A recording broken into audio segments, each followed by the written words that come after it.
अस्सलाम वालेकुम व्यूअर्स, मेरे यूट्यूब चैनल की न्यू वीडियो में आप सबका वेलकम। उम्मीद करती हूँ आप सब खैरियत से होंगे। तो आज हम बना रहे हैं केरी का शरबत यानी कच्चे आंबों का शरबत। ये शरबत बहुत मज़ेदार और गर्मी का दुश्मन है। चैनल पे न्यू है तो मेरे चैनल को जल्दी जल्दी से सब्सक्राइब कर लें और साथ दिए गए बेल आइकन को लाजमी प्रेस कीजिएगा ताकि मेरी आने वाली तमाम वीडियोस आप तक सबसे पहले पहुंच सके। चलिए तो बढ़ते हैं अपनी रेसिपी की तरफ। 3 अदद कैरी लेंगे, इनको अच्छे तरीके से मैं धो लूंगी और इसके बाद मैं इनके छिलके उतारूंगी। देखिए व्यूवर्स, मेरे पास जो कैरी है वो कच्ची है। कुछ दिनों के बाद ये कैरियाँ पक जाएंगी तो इसका शरबत और जितने भी हम कच्ची कैरियों की चीज़ें बनाएंगे वो मज़े की नहीं बनेंगी। मैंने जो कैरी ली है इसके अंदर बाल या रेशे मौजूद नहीं हैं। अब मैं अपने अंबियों की सारी कटिंग कर लूँगी और इसके अंदर से ये गुठली निकाल लूँगी। ये देखें व्यूवर्स, अच्छे तरीके से गुठली निकल गई है और मैं ये तमाम गुठलियाँ अच्छे तरीके से निकाल लूँगी। ये देखें तमाम गुठलियाँ निकल गई हैं और इसके बाद मैं इनकी कटिंग करूँगी। जिस तरीके से मैं कटिंग कर रही हूँ इसी तरीके से कटिंग करनी है। इसके हम लोगों ने छोटे छोटे से क्यूब्स बना लेने हैं ताकि ये जल्द गल जाएंगे। ये देखें व्यूवर्स, इस तरीके से हम लोगों ने अपने कैरियों की कटिंग कर लेनी है।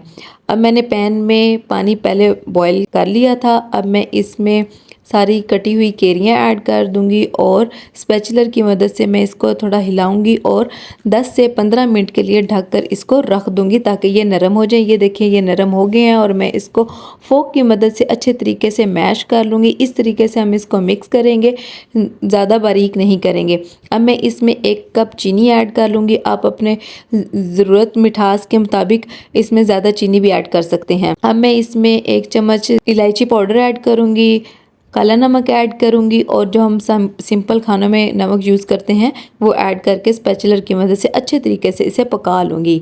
इसको इतना पकाना है कि ये अच्छे तरीके से गाढ़ा हो जाए।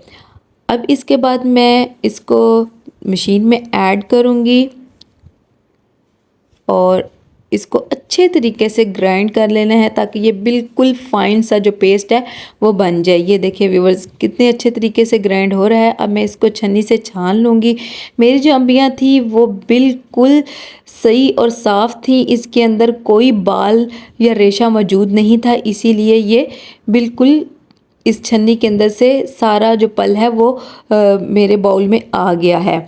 अब मैं इसको स्टोर करके एक बॉटल में रख लूँगी। ये आप इसको 2 से 2.5 महीने तक स्टोर करके रख सकते हैं। ये डिहाइड्रेशन को ख़त्म करता है और जिस्म में नमकियात को पूरा करता है। आप अपने घर में इस शरबत को बना के रखें और ये बहुत झटपट बन के तैयार हो जाता है।